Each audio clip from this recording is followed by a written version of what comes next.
A flight attendant's dismissive behavior toward a black man in first class seemed like just another day of bias until the captain revealed his true identity. What happened next left everyone speechless. The hum of chatter and the rhythmic clatter of luggage wheels filled the bustling terminal of Skybridge Airlines, one of the nation's most luxurious carriers. Business travelers, families, and vacationers hurried through the bright corridors, each with a destination in mind. Among them was Marcus Grant, a man who walked with the quiet confidence of someone used to navigating the world on his own terms. Dressed in a simple yet sharp outfit, a crisp white shirt and tailored navy trousers, Marcus carried a sleek leather carry-on bag. His polished loafers clicked against the marble floor as he made his way to the boarding gate. The casual observer might not have paid him much attention, but those who looked closer would notice the small details, the understated luxury of his clothing, the calm yet commanding way he carried himself, and the occasional nod of recognition from the airport staff. Today, Marcus was flying to Seattle for a critical meeting about the expansion of Skybridge Airlines, a company he had painstakingly built into a market leader. Though his name wasn't splashed across advertisements or headlines, Marcus Grant was the airline's majority owner and CEO, a fact he rarely flaunted, preferring to observe the world without the burden of titles. At Gate 14, the boarding announcement crackled through the speakers. First-class passengers, you are welcome to board at this time. Marcus calmly approached the gate agent, handing over his ticket with a polite nod. The agent scanned his boarding pass and offered a warm smile. Have a great flight, Mr. Grant. Thank you, Marcus replied, stepping into the jet bridge that led to the plane. The cabin of the first-class section was a study in luxury, with plush leather seats, polished wood accents,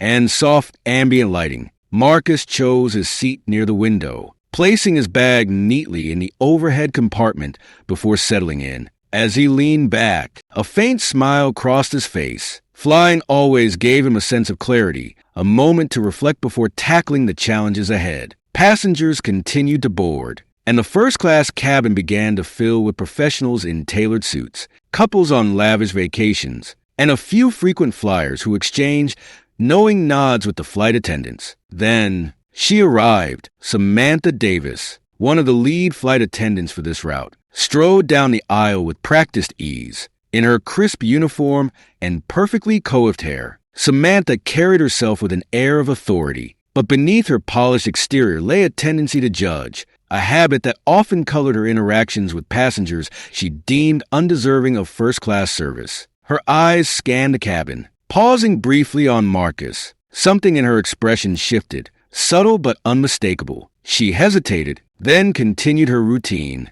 addressing other passengers with warm greetings while offering Marcus only a cursory glance. Unbothered, Marcus opened a book and began reading. He didn't yet know that this seemingly routine flight was about to take a dramatic turn, one that would test his patience, his principles, and ultimately, his resolve to enact change. Samantha Davis moved through the first-class cabin with practiced precision, her polite smile firmly in place. She greeted each passenger warmly, offering personalized service and the kind of charm that made first class feel exclusive. But when her gaze returned to Marcus Grant, the warmth in her demeanor noticeably cooled. Samantha's inner monologue was fueled by assumptions. Another one trying to sneak into first class? Maybe he bought a ticket with points or won it in some giveaway. She'd seen it before, or so she believed. People who didn't look the part, trying to take advantage of the luxury that first class promised. Approaching Marcus's seat, Samantha hesitated for a moment before speaking. Her voice clipped. Sir, can I see your boarding pass? Please. Marcus glanced up from his book, his expression calm.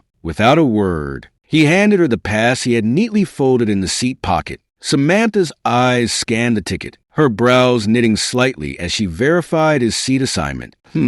She muttered, the edge of skepticism still in her tone. I'll double-check this. Without waiting for a response, she walked briskly toward the galley, leaving Marcus sitting quietly. A few rows back, an older couple exchanged disapproving glances, whispering to one another about Samantha's abruptness. One passenger, a frequent flyer seated a row ahead of Marcus, turned slightly to observe the interaction. his expression a mix of curiosity and discomfort. In the galley, Samantha examined the boarding pass under the light as though expecting to uncover some flaw. Another flight attendant, a younger man named Alex, noticed her behavior. "Everything okay?" Alex asked, glancing at the ticket. "It's fine," Samantha said dismissively, though her tone betrayed her irritation. She handed the pass to Alex. "Doesn't he look a little out of place for first class?" Alex raised an eyebrow, his tone neutral but firm. "He has a first-class ticket. That's all that matters." Samantha shrugged, still unconvinced. "I'm just making sure. You know we get scammers sometimes." Returning to the cabin, Samantha handed the boarding pass back to Marcus without so much as an apology. "Thank you, sir," she said, her words formal but devoid of warmth. Marcus accepted the ticket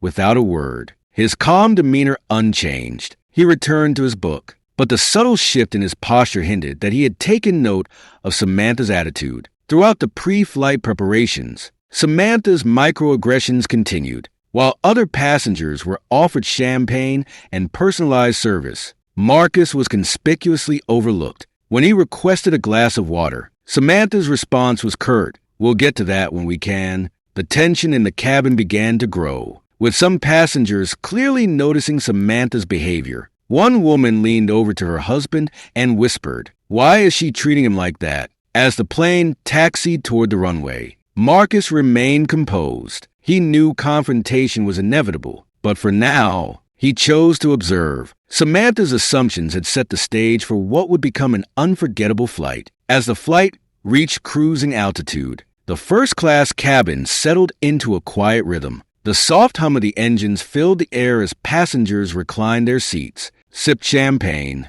and immersed themselves in books, movies, or quiet conversation. Marcus Grant, however, remained keenly aware of Samantha's continued dismissiveness. The subtle slights were becoming more obvious. While other passengers were addressed by name, Marcus received only curt responses. His repeated request for water was met with a dismissive, "I'll get to it," while other passengers' needs were attended to promptly. Finally, Marcus pressed the service button, signaling for attention. Samantha arrived moments later, her smile thin and her tone tight. "Yes, sir, I'd like a glass of water, please," Marcus said, his voice calm but firm. Samantha hesitated, her eyes narrowing slightly. "You've already asked. I told you I'll get to it, and I've noticed that everyone else's requests have been met," Marcus replied, his tone unwavering. "I'm just asking for the same courtesy." Samantha huffed quietly, clearly annoyed. She turned and disappeared into the galley. When she returned, she placed a glass of water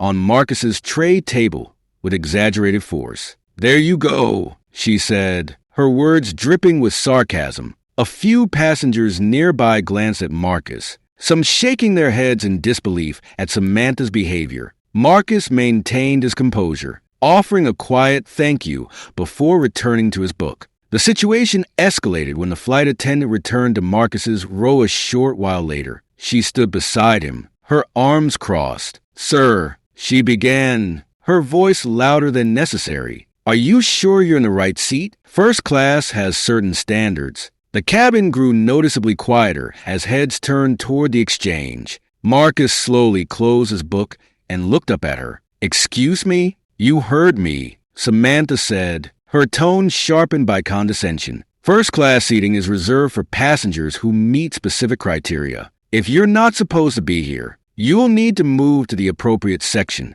A ripple of discomfort spread through the cabin. Several passengers were visibly appalled, while others looked on in awkward silence. One man muttered under his breath, "This is ridiculous." Marcus took a deep breath, his expression calm but firm. "My boarding pass is valid, and I'm exactly where I'm supposed to be. I suggest you review it again if you're unsure." Samantha hesitated, but her pride wouldn't allow her to back down. "I'll need to verify this with the captain," she said loudly, her tone implying suspicion. As she turned to leave, another flight attendant, Alex, intervened. "Samantha," he said quietly but firmly, "that's not necessary." "It is," she snapped, brushing past him. Moments later, the captain himself stepped into the cabin, a middle-aged man with a commanding presence and a calm demeanor. His eyes lit up with recognition when he saw Marcus. "Mr. Grant," the captain said warmly, extending his hand. "It's a pleasure to see you again. I wasn't aware you'd be flying with us today." The air in the cabin shifted instantly. Samantha froze, her expression a mixture of confusion and dawning realization. "You know him?"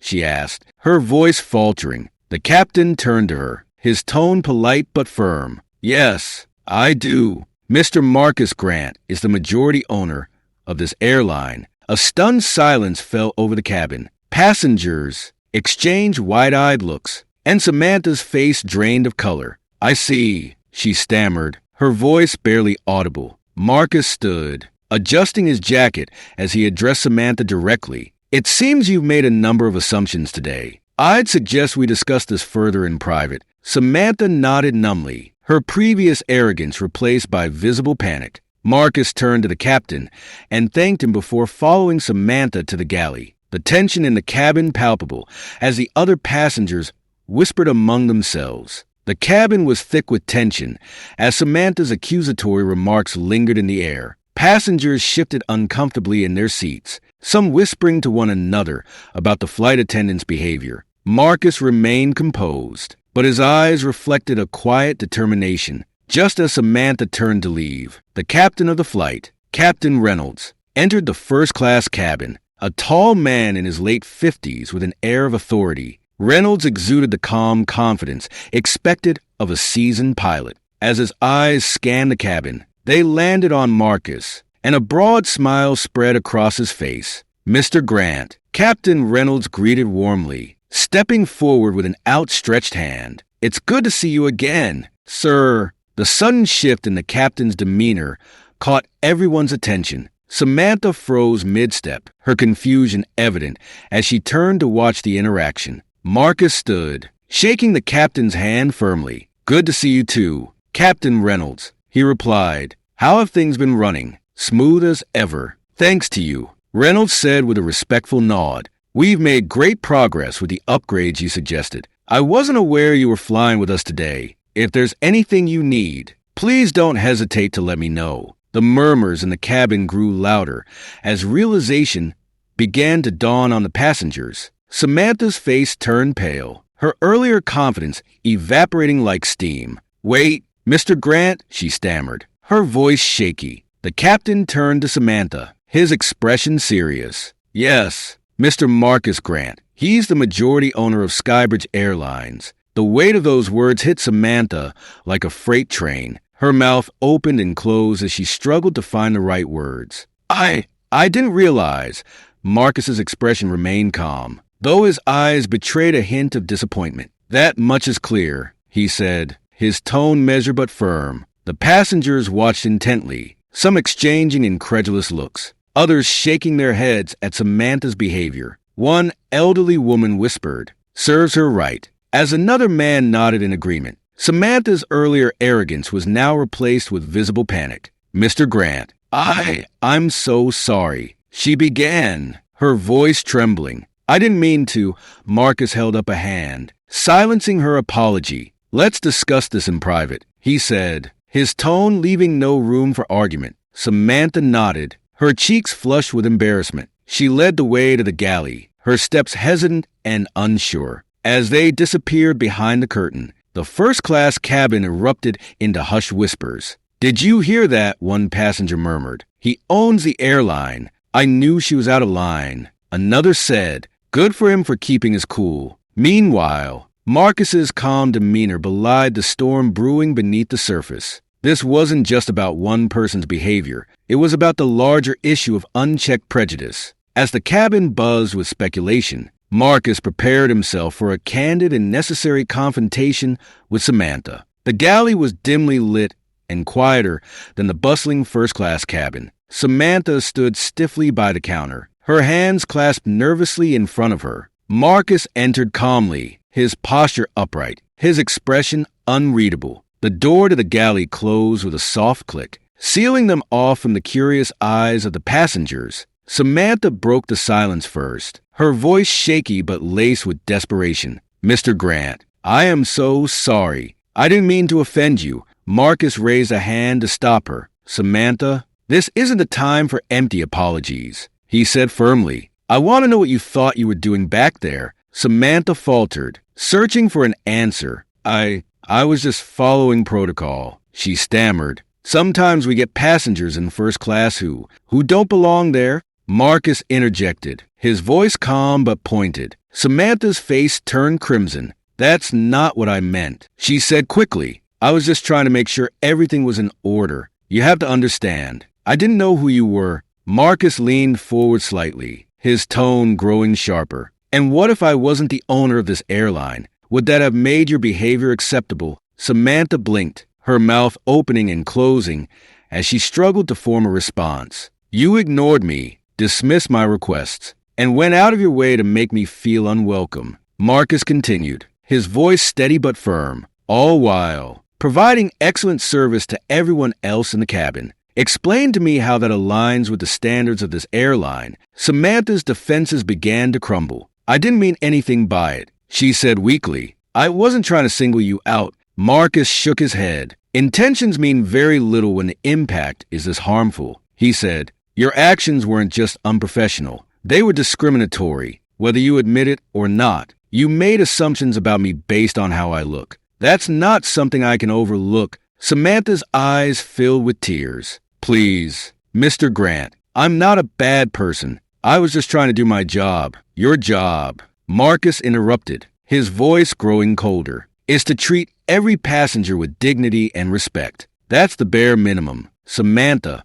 And today, you failed." The weight of his words hung heavily in the air. Samantha wiped her eyes, but her posture remained defensive. "I didn't realize it came across that way," she murmured. Marcus's tone softened slightly, though it remained firm. "That's the problem. You didn't realize. And that tells me this isn't just about you. It's about a culture that allows this kind of behavior to go unchecked. I'm not here to vilify you, Samantha, but I need you to understand that this cannot continue." Samantha nodded weakly, her voice barely above a whisper. "I understand, for now," Marcus said, straightening his posture. "You'll remain on this flight, but there will be consequences. I'll be conducting a full review of your behavior, and I'll determine the appropriate course of action after that." Samantha swallowed hard. "Thank you," she said quietly. Marcus's eyes narrowed. "Don't thank me. Show me and the passengers, through your actions, that you've learned something from this."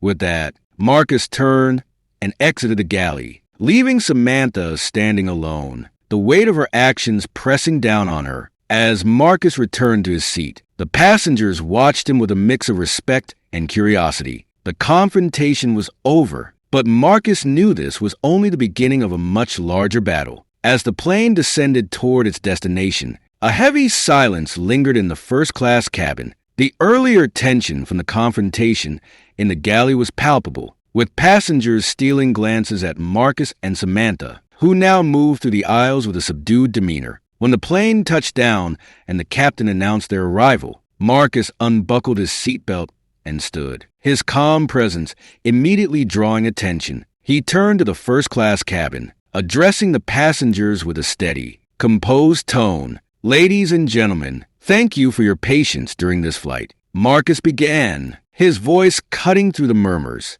"What transpired today was unacceptable, not just for me, but for anyone who values fairness and respect." The passengers sat in silence, their eyes fixed on Marcus. Samantha stood near the galley, her face pale and her hands clasped tightly in front of her. "I want to assure you," Marcus continued, "that this airline is committed to providing an exceptional experience for all its passengers. That includes treating everyone with the dignity they deserve, regardless of who they are or what assumptions might be made about them." He paused, letting the weight of his words sink in. Then he gestured toward Samantha. "Miss Davis has something she would like to say," Marcus said firmly, stepping aside to allow her to speak. Samantha froze for a moment, her eyes darting nervously around the cabin. She took a deep breath and stepped forward, her voice trembling. "To Mr. Grant and to all of you," Samantha began, her words halting, "I want to sincerely apologize for my behavior today. I made assumptions and treated Mr. Grant in a way that was unprofessional and disrespectful. It was wrong, and I deeply regret my actions." The cabin remained silent as Samantha's words hung in the air. A few passengers nodded in acknowledgement, while others exchanged skeptical glances. Marcus stepped forward again, his tone firm but calm. "This apology is a step in the right direction, but it's just the beginning. Moving forward, this airline will be implementing changes to ensure that incidents like this never happen again." The passengers began to applaud, some more enthusiastically than others. Marcus nodded in gratitude, his calm composure unbroken as he gestured for Samantha to step aside. As the passengers began to disembark, many stopped to shake Marcus's hand or offer words of encouragement. "You handled that with such grace," one woman said. Another added, "Thank you for standing up for what's right." When the cabin finally cleared, Marcus took a moment to exhale, his thoughts already shifting toward the steps needed to address the deeper issues within the airline. For Samantha, the moment marked the beginning of her accountability, and for Marcus, it was a reminder of the responsibility that came with leadership, the power to turn a personal slight into a catalyst for meaningful change. The events of the flight weighed heavily on Marcus as he returned to the airline's headquarters the next day. Sitting in his corner office, surrounded by floor-to-ceiling windows overlooking the city, he reflected on the confrontation. Samantha's behavior had been unacceptable, but Marcus knew it was just the tip of the iceberg. The airline industry, like many others, had long been plagued by subtle and overt biases. Marcus himself had experienced similar situations in the past, moments when his success and credentials were questioned because of his race. Those experiences had fueled his determination to rise above the challenges. But now, as the owner of Skybridge Airlines, he had a responsibility to ensure his employees and passengers were treated fairly. Marcus opened a file of recent customer complaints, searching for patterns. It didn't take long to find them. Reports of dismissive staff, instances of passengers feeling overlooked, and even allegations of outright discrimination. The problems weren't isolated, they were systemic, and Marcus knew they required immediate action. That afternoon, Marcus convened a meeting with the airline's senior leadership team. The conference room buzzed with quiet anticipation as executives filed in, their faces a mix of curiosity and unease. Marcus stood at the head of the table, his commanding presence silencing the room as the meeting began. "Yesterday, I witnessed behavior on one of our flights that not only disrespected a passenger, but reflected poorly on this company." Marcus began, his voice steady. "It's not an isolated incident. The complaints I've reviewed make it clear that we have a culture problem, one that's gone unchecked for too long." The executives exchanged glances, some nodding in agreement, while others shifted uncomfortably in their seats. One senior manager, Daniel, spoke up. "Mr. Grant, I understand your concerns, but we've always prided ourselves on our customer service. I'm not sure if this is as widespread as it seems." Marcus met Daniel's gaze directly. "Then let me share what I experienced yesterday," he said, recounting Samantha's actions in detail. The room fell silent as he described the microaggressions and the assumptions made about him. "This isn't just about one employee," Marcus continued. "It's about a culture that allows these biases to persist. And if we don't address it, we're failing our customers and our values." Marcus then outlined his vision for change. "First, we're implementing mandatory diversity and inclusion training for all employees, from entry-level staff to senior executives," he announced. "This isn't a one-time session. It will be ongoing, with measurable outcomes." "Second," he continued, "we're introducing a zero-tolerance policy for discrimination. Any verified instances of bias or prejudice will result in immediate disciplinary action." Third, we'll establish an anonymous reporting system for both employees and passengers. If someone witnesses or experiences inappropriate behavior, they can report it without fear of retaliation. The room was silent as Marcus concluded, his tone resolute. "These changes aren't optional. They're necessary, and they start now." As expected, the reactions were mixed. Some executives applauded Marcus's decisive action, recognizing the importance of addressing systemic issues. Others, like Daniel, voiced concerns. with respect. Mr. Grant, Daniel said cautiously, won't these changes create pushback from employees? Morale could take a hit. Marcus didn't hesitate. If an employee's morale is hurt because they're being asked to treat others with respect, they don't belong here, he said firmly. This company will thrive because of its values, not in spite of them. His words carried weight, and the room gradually shifted in his favor. Even Daniel nodded reluctantly, understanding the necessity of the reforms. To drive the message home, Marcus scheduled a town hall meeting for all employees. Standing on the stage of the airline's auditorium a week later, he addressed hundreds of staff members, his voice steady and impassioned. Our mission is to connect people, to make travel a positive experience for everyone, Marcus said. That starts with how we treat each other, our passengers and our colleagues. Change isn't easy, but it's necessary, and together, we can set a new standard. The room erupted in applause, with many employees expressing their support. While Marcus knew there would be challenges ahead, he felt confident in the path forward. This wasn't just about fixing one incident. It was about creating a culture where respect and inclusion were the norm, a legacy Marcus was determined to build. A few days after the flight, news of the incident began to spread. What had started as murmurs among passengers turned into a full-blown story, with a passenger from the first-class cabin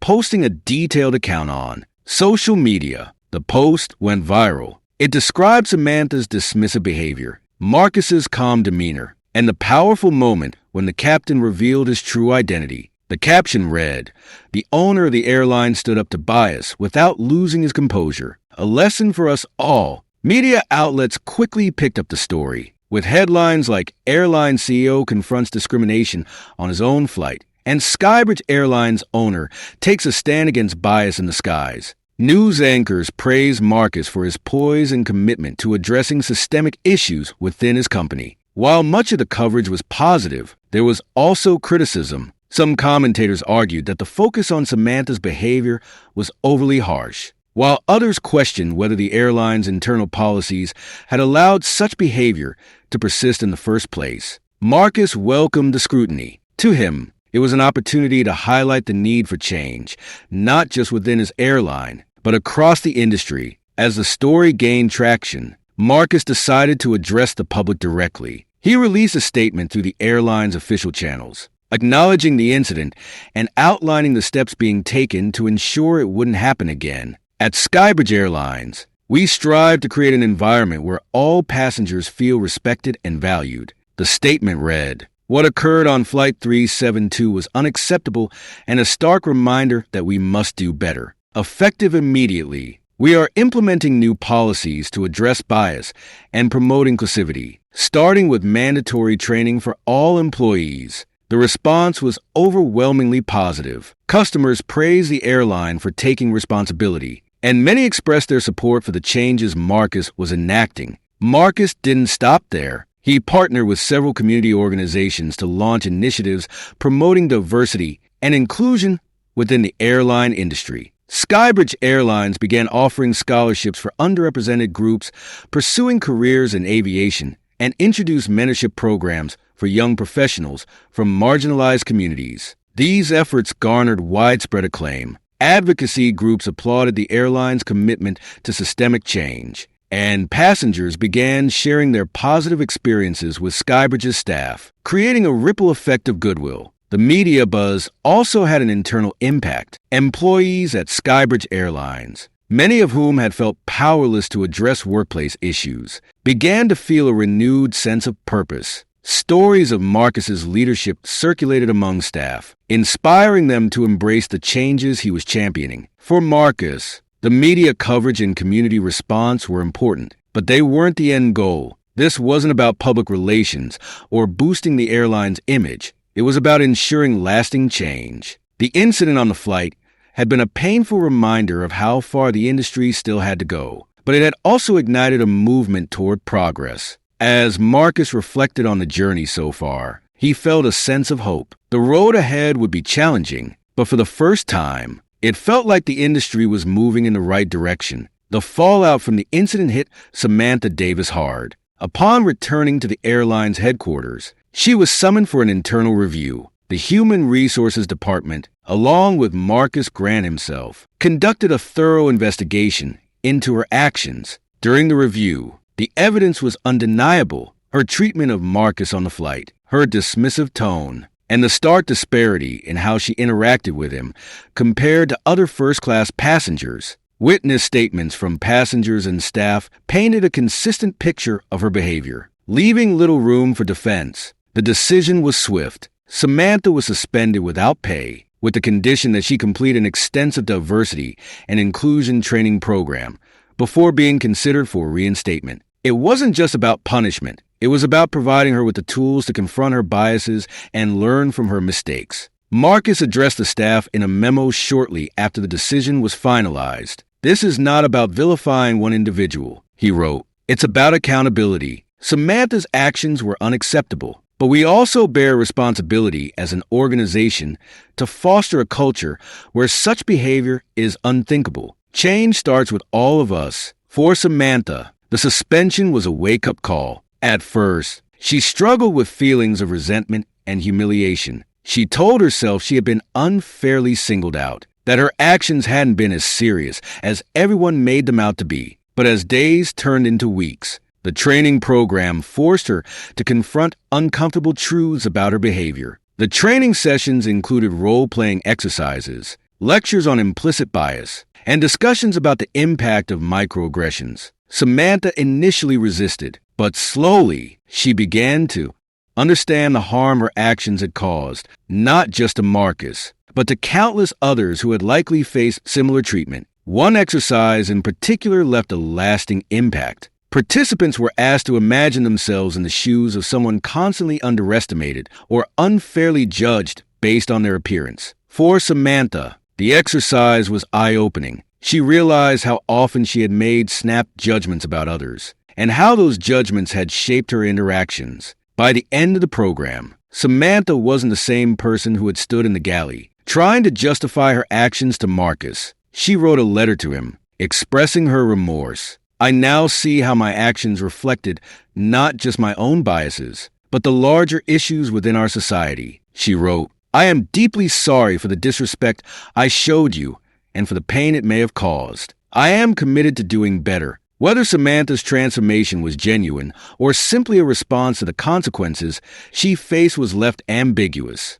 But the journey she embarked on was a testament to the power of accountability and the possibility of growth. For Marcus, Samantha's case was a step forward in addressing systemic issues. It wasn't just about her suspension. It was about sending a message that prejudice and unprofessional behavior had no place in Skybridge Airlines. It was about creating a culture where every employee understood the importance of respect, dignity, and fairness. Months after the incident, Skybridge Airlines looked and felt like a transformed organization. The changes Marcus Grant had implemented were not just policies on paper, but a cultural shift that was palpable across every level of the company. The mandatory diversity and inclusion training program had been rolled out to all employees, from ground staff to senior executives. Workshops encouraged open conversations about bias and inclusivity, while new hires were vetted not only for their skills, but also for their alignment with the company's values.